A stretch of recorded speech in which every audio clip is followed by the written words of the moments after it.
I'd like to call the Clarkson Independence District Library Board of Trustees meeting for March 2nd, 2015 to order, and at 5:35, excuse me. Let's rise for the Pledge of Allegiance. I pledge allegiance to the flag of the United States of America and to the republic for which it stands, one nation, under God, indivisible, with liberty and justice for all. Roll call. Jan Gaffney. Here. Michelle Jan, absent. Dan Green. Here. Mary Himberg. Here. Sally Lamb. Here. Allison McFadden-Kiesling. Here. Marilyn Pomeroy. Here. Julie Meredith here. Okay. I'll accept a motion to approve the agenda. So move. Support. Got it there, Deb? Okay, it's been moved and seconded to approve the agenda as presented. All those in favor, please say aye. Aye. Opposed? Motion carries. No public. Now we'll make a short call to the public tonight. Where's Marion? Out of town. I think she's out of town, too. Oh, okay. All right, we have 4 items on the consent agenda tonight. Is there a motion to approve this agenda? So moved. All right, wait, Or- okay. I'll take that one. I didn't hear anybody, so. Did you second, Dan? Yes. Okay. I lost my mic. Sorry. Who was our second for the approval of the agenda? Did you pick one? Pardon? Who was the second for the approval? Dan was. Dan was, okay. It was a simultaneous. All right, so sections A, B, C, and D. Anyone want to discuss any of these individually? If not, all those in favor of accepting the consent agenda, please say aye. Aye. Opposed? It carries. Okay, the library director's report. We don't have statistics this evening since the month just ended on Saturday. Bill hasn't had a chance to finish compiling, so the library director's report, general information. At the February meeting, the library board approved the digitization of the Clarkson News from 1932 to 2012. The microfilms were submitted to Ameriscan. We anticipate the return of the films and the digital files in the next couple of weeks. The next step will be to upload the files to the Oakland County Historical Resources server and connect the search capabilities to the library's website. Item number 2, at the February meeting, the library board approved the soundproofing and painting of the 2 study rooms. The bulk of this project took place when the library was closed for President's Day and was completed the following day, so that's all set.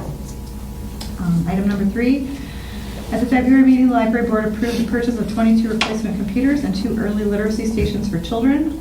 All 12 of the computers have been replaced in the adult computer lab, half of the computers have been replaced in the teen lab, and the 2 early literacy stations have been installed. So we are making good progress on that. Let me ask you something real quick about that. How's the public responding? Oh, they're in love. They're absolutely in love.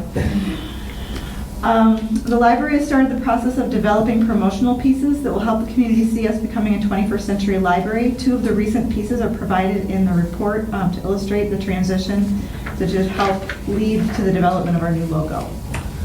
So the first piece, it looks very large, but it's the bookmark that we used at the open house.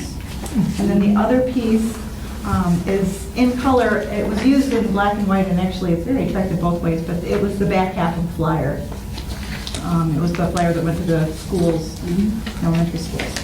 So just wanted you to be able to see those and if you had any feedback.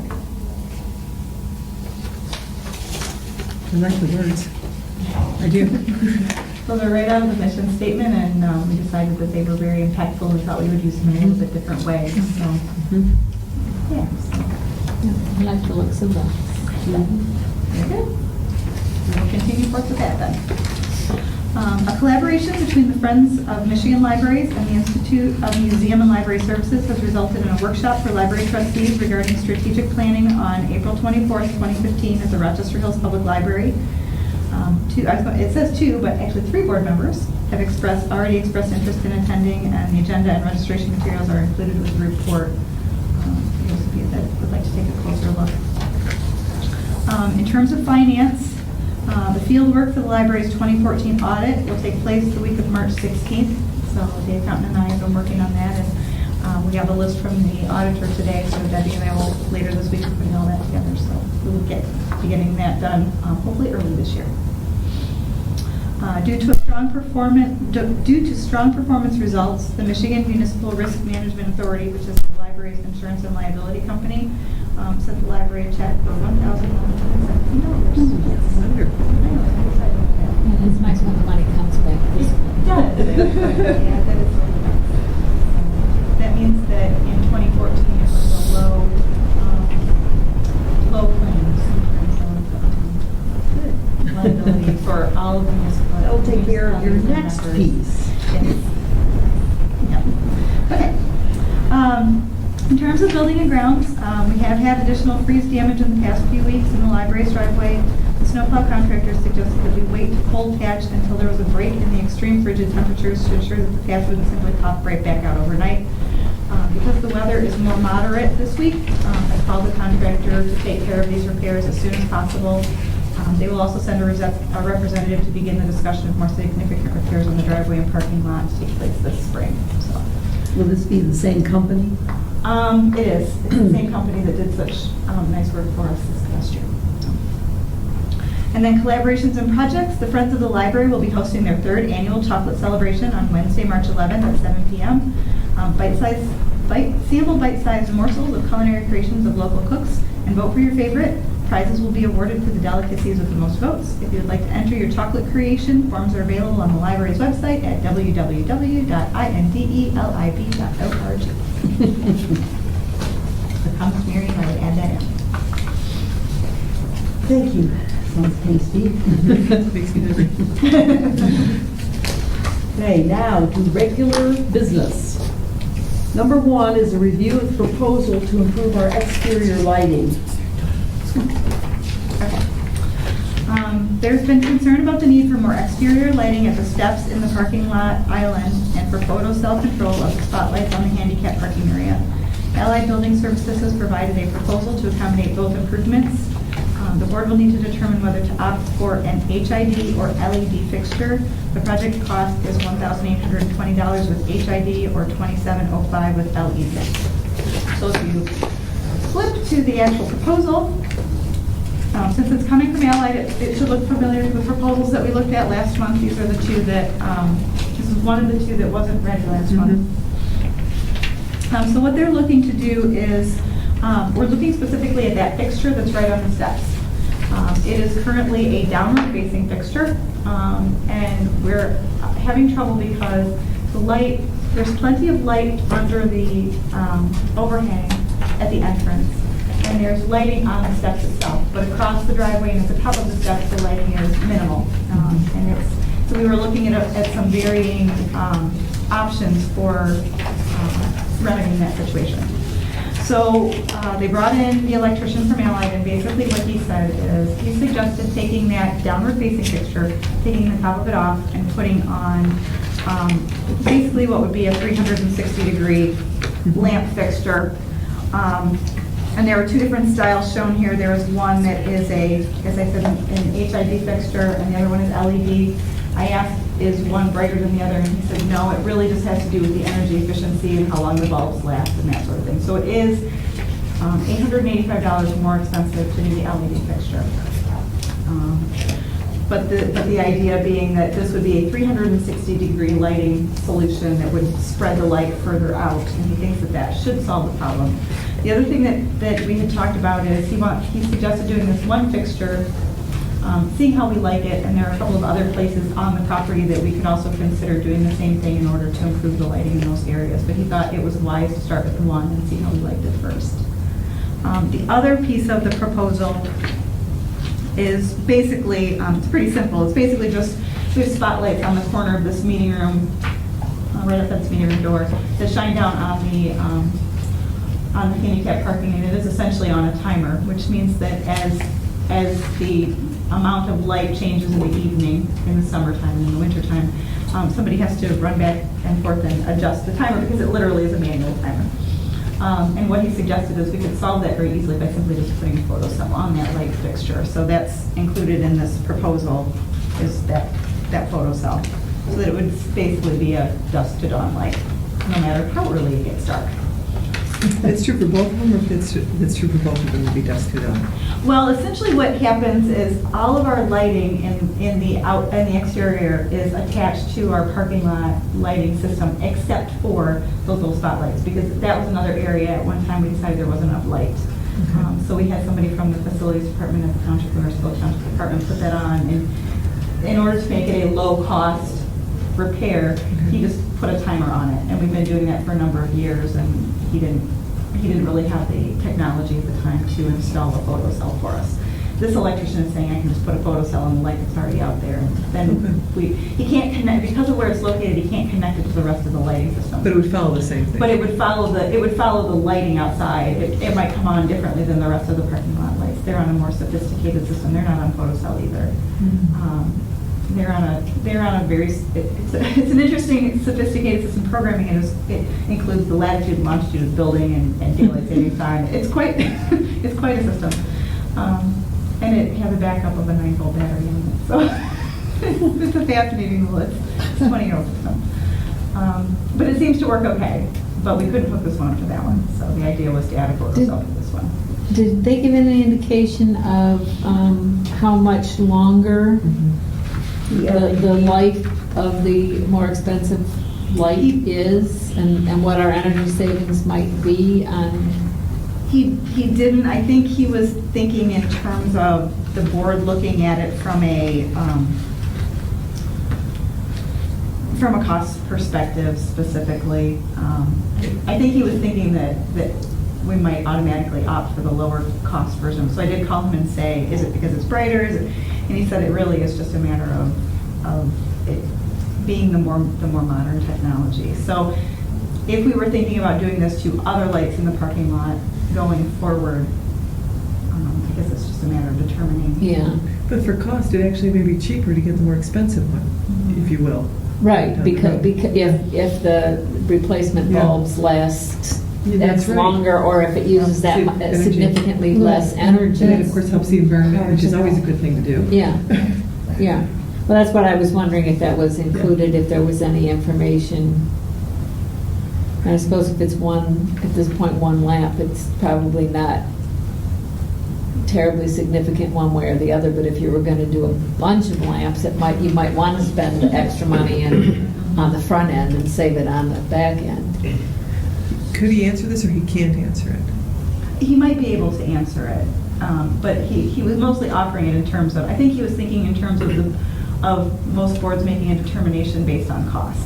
He assumes that, Which is not a bad assumption. but the board would probably default to the low cost, but he wanted to offer a secondary option. And I did ask him, my concern was, is one brighter than the other? That was my first thing, is we want to make sure we're providing the best amount of light possible in terms of a safety issue. And he said that isn't what's it. That's not the issue. That's not the issue. But, and we already said it, but going back to that, the thing is that it actually may be cheaper, though, to go with the more expensive. So I'm not sure I can make I can inquire further. a decision myself. Yeah, well, personally. I would like to know what the... Yeah. Because it may be worth it to go with the more Right. expensive. I mean, if it's only going to be a minimal cost and the bulbs only last, 3 months longer or something, then it's probably not worth it to spend the extra money. Right. But it could be. Well, it makes a big difference going down the road if there are other, as you said, if there are other lamps that we Right. want to do, which is why I think that he assumed we would probably just opt for the lower cost version and then provide as much information. But of course, the same thing is true if you're going to do it all and you're going to have bulbs to replace. Absolutely. I mean, obviously, the technology is moving in that direction. So Right. The other question would be, how long will HID lighting be available? Probably because once they put in these kinds of fixtures, outdoor lighting in public places, they tend to not get replaced real often, the entire Right. fixture. So that part is probably not a huge thing, but I do think that it's worth if it's not a huge amount more, it certainly is worth thinking about the greener Solution. option. I can absolutely take it back to him and get more information. This particular situation, I think, is not so immediate that we can't do the additional research if we want to look into that. I think his thinking was we would probably just default to the lesser costing one and didn't provide as much information. He was just showing that it was there. But if we're interested in that, I absolutely can do more research and find out if it's worth it. Especially if we're going to add lighting, Right. then Because you're going to want to add the same kind of lighting Right. everywhere, and if it's, That part I definitely agree with. Yeah. If we're going to do it. Yeah, it's not We- as simple as just cost. Yep. Just cost. Well, for some boards it is. well, I mean, and it is So- partly about cost, but it's not just straightforward. You're talking about long-term costs. Long-term cost. And some boards would default, I think that's what he was thinking, is that we might just be defaulting strictly to the upfront costs. And if you want me to do more research and have him, have Jeff, who is the electrician, give us some more detail on that, I'd be happy to do that. Okay. I would Yeah, like I'd to like see to that. know, and I think for the future, it's important to know Yep. that. I It's a think bi- It seems like a big difference in cost. it's a huge difference. I was a little surprised by the difference in Yeah, cost. me I wasn't too. expecting it to be quite that. Seems like much. it'd take a long time. And there's a good to- chance that the replacement bulbs are also more expensive because it's newer technology. So unless you're going to get way more hours out of them, then it's probably not worth it. We don't need to be on the leading edge of technology on the lighting, but, On the lighting. you know, but I would still like to know what, you know. with the longevity. I think those are very good points. And I will go back to him and have him. So we can table this to the next meeting? Is Does that need a motion then to table it? I think it does, I actually. think so. Well, I would move that, No, go ahead. okay, I would move that we table this pending further information. Okay. I'll second. All right, it's been moved and seconded that the proposal to improve exterior lighting be tabled until the April meeting. Is there any other discussion or questions? The directions to Julie are clear? Okay. All those in favor, please say aye. Aye. Opposed? Motion is carried. Okay, item number 2 is the review of the proposal to replace the water The water softener. softener. Spent more time on this one. This one was the big one. The library board has discussed the plumbing issues created by the library's long overdue need to replace the current water softener. Allied Building Services has provided a proposal to remove the current water softener and replace it with a modern, efficient system. 7 years ago, when this project was initially discussed, a local contractor roughly estimated that the project would cost around $8,000 due to the efforts needed to remove the current system and replace it with something more suited to the facility. The proposal before you includes the removal of the current system and installation of an appropriate replacement system, as well as all the needed fittings. I did spend some time talking with Jake about how we would work out adding salt to the system and who would be doing that, and whether that was something that we would be contracting through them or we would be using an independent company locally. And there are a lot of options for that. We don't have to make those decisions tonight, but that's one of the things I was spending time with, because we have not had a functioning water And that'll be softener. like a monthly So long. expense. But I did ask him how frequently salt would need to be added to it based on this proposal. And he said that the system obviously is designed for a building this big. He felt it was a little bit difficult, the person who's installing it was a little bit difficult to predict at this point until you run it for a while to see how much salt you're going to go through. He said worst case scenario, it could be absolutely worst case scenario every 10 days. But he did not think that that's what the case was. He just wanted to make sure that we were aware that there might need to be some monitoring by our staff in the beginning in order to make sure that we can get it on a system. And I said, well, okay, so if that's the situation, are we looking at a system that's not the appropriate size, the appropriate? And he said, no, that just is a matter of, you have to put it in and get it running and figure out as you go forward how much you need. And since we have no back information about that, because it hasn't been running for so long, we're starting at square one. So, okay, so having said that, Yeah, I'm impressed that in 7 years, this cost is coming in really quite close to what was predicted 7 years ago. and that was definitely a rough estimate. while the system, while some of this cost has to do with the system itself, a chunk of this cost has to do with the fact that it's going to be a task to get that beast out of there. It's a very, very large unit, and I believe the way it went in was, I believe they put it in and then built the wall, which was fabulous when they were building the building, but not so great when you want to switch it out. So there is not anticipation in this that they are going to have to take a wall out or anything like that, but just the choreography of getting it through the door could be problematic. But that's included in the 8. It is all included, and the disposal of the unit, everything is included. I mean, I think that, you know, if that ballpark figure 7 years ago was even remotely accurate, then I feel like we're getting a really good price. Yeah, it seems fair. And part of what is included in this is having our facilities guy from Allied assist us through this process of making sure that we understand what we're supposed to be doing, how we're monitoring and that kind of thing, so we know. And then I did talk to Jake about maintenance on the system, not just the adding of the salt, but also maintenance on the system.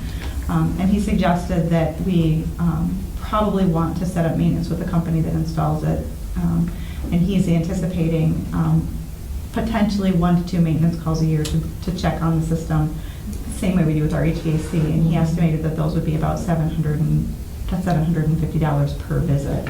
So I'm assuming, especially on the front end, when it's a brand new system, I would think that maintenance maybe once a year, and as the system ages, we might be going in twice a year to make sure that we're checking it and keeping it up. But And then the question is, how much is salt? I mean, the worst scenario would be we'd be adding it every 10 days. That could be a considerable Yes, it could cost. be. we're going to have to budget that in, but we have to have a water softener either way. Right. So, Right, because otherwise you're damaging The pipes. your plumbing. we really The are. plumbing. Yep, You're gonna pay and that's either where we've way. been. Yep. Yeah, there's no third option now. So, but we do have the ability with undesignated revenue to budget that in. We have not yet budgeted it in, but Well, because it's hard to.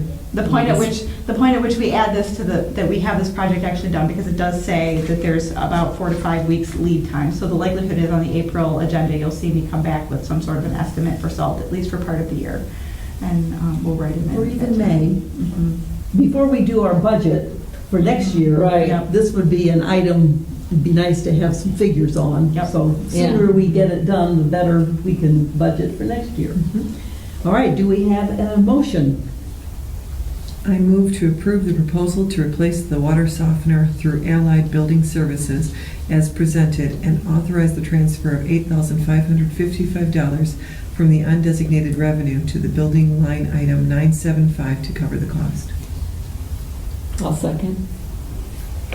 Okay, it's been moved and seconded to replace the water softener through Allied Building Services as presented and authorize the transfer of $8,555 from our undesignated revenue to the building line item 975 to cover the cost. Any other questions or comments? If not, those in favor, please say aye. Aye. Opposed? Nay. The motion carries. And we will move to approval of the router upgrade. We've been informed by the Library Network, TLN, our library cooperative, that is the source of our internet service, that we are due for a router upgrade in 2015, which we knew going into 2015 we were going to need this done. Based on the technology plan followed by TLN, this is a necessary upgrade to streamline the system and ensure the quality of service for internet connectivity for both our patrons and our staff. While we knew about this upgrade that would be coming this year, we did not know the exact cost, so we opted to wait until we had the actual price to request that it be included in the 2015 budget. So the cost has been given to us. It is $2,100. This, I think, since I've been here in 2006, I think this is only the second router we've purchased. Routers last a pretty good long time, so this is something that we'll buy. This is not something you're going to see me coming back year after year. Then it'll be good for probably 3 to 5 years. So. Okay, twice a decade maybe, huh? Fortunately, it's one of those things that doesn't need to be upgraded quite as frequently. So. I move that we approve the transfer of $2,100 from undesignated revenue to the equipment line item 980. I'll second it. Okay, so it's been moved and seconded that we approve the transfer of $2,100 from undesignated revenue to equipment line 980 to upgrade our router. Any other comments or questions? Okay, all those in favor, please say aye. Aye. Opposed? Motion carries. Okay. Approval of policy for emptying the book drop. When the library is closed for extended periods of time, the book drop needs to be emptied in order to prevent it from getting backed up with materials. This needs to be done by a full-time library employee with security access to the building. This policy is designed to clarify the manner in which employees may be compensated to take on this task. Up until this point, I usually come in and do it, just when it needs to happen. But it is something that should be taken on by the staff, and there should be some sort of a policy in place that designates exactly how we would compensate them for this. So basically, the policy that you have in front of you gives the employees two options. They may choose to figure out how much time they think it's going to take them to empty the book drop and adjust their work week so that it still comes out to be 40. So essentially, they could leave early on Friday because they have to come in on Sunday to empty the book drop. Or they may add the time needed to empty the book drop onto that period's timesheet as at overtime, which would be 1.5 times the employee's rate of pay. I did send this policy to the labor attorney, and he did approve the policy. He recommended that we add a stipulation into the policy about a cap on the amount of time that it can take to do that. Having done it for the last 8 years, I can tell you that from door to door, from my house to the library, emptying the book drop and back to my house, it takes 1 hour and 15 minutes. Sometimes 1 hour and a half, if it's more full than expected.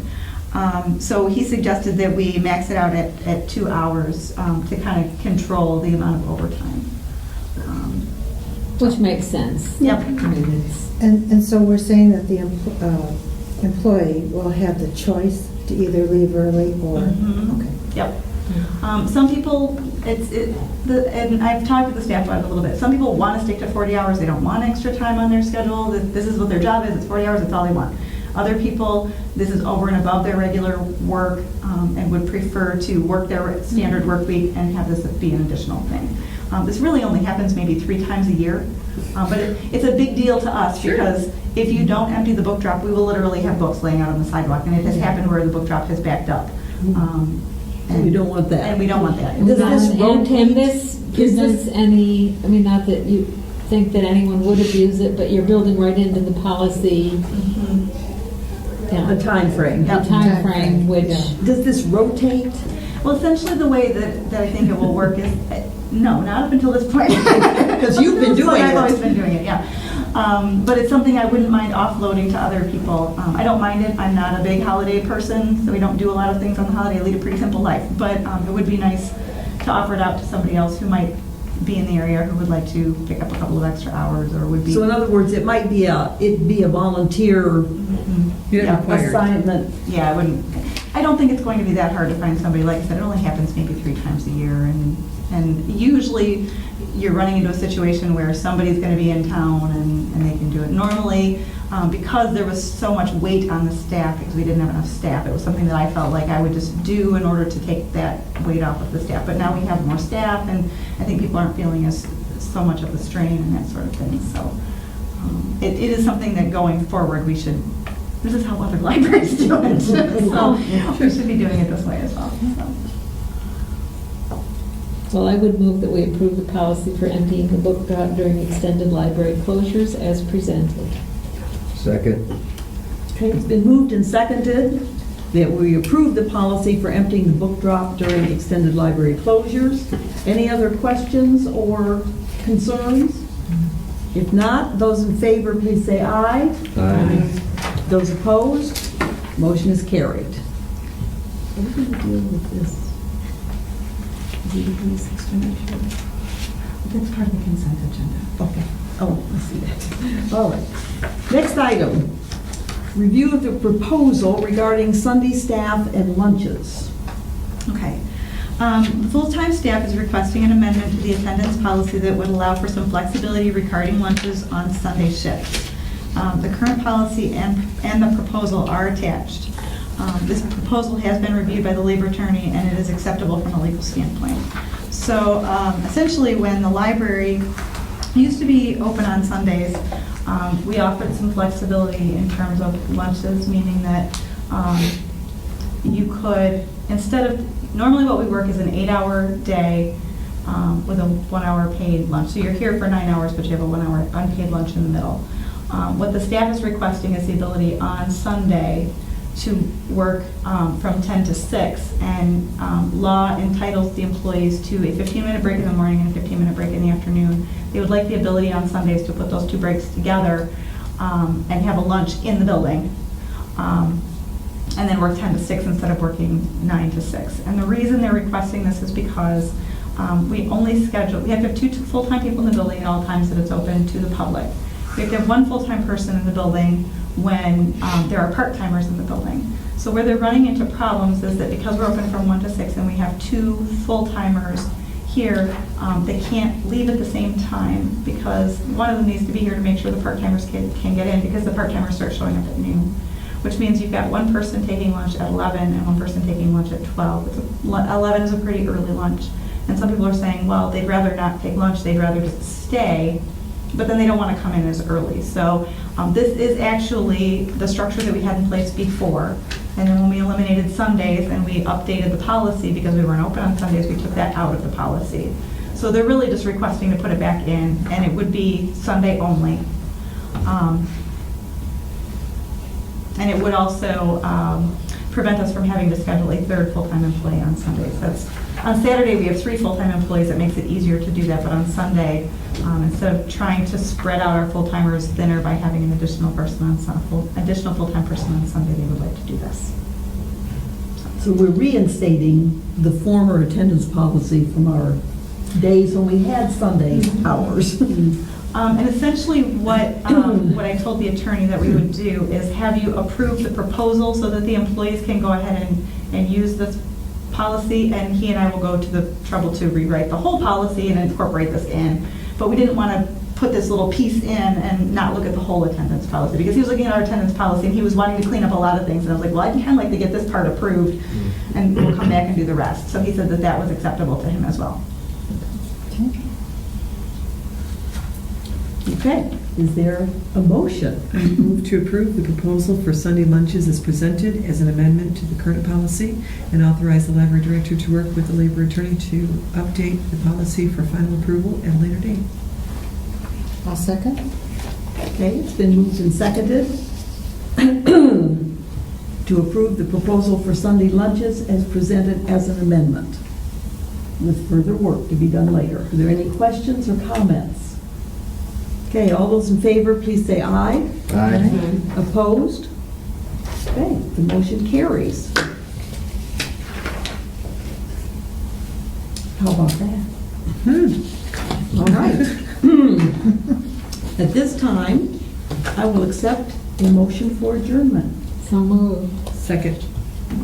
Could I ask a question? Okay. Yes, thank you. Yes.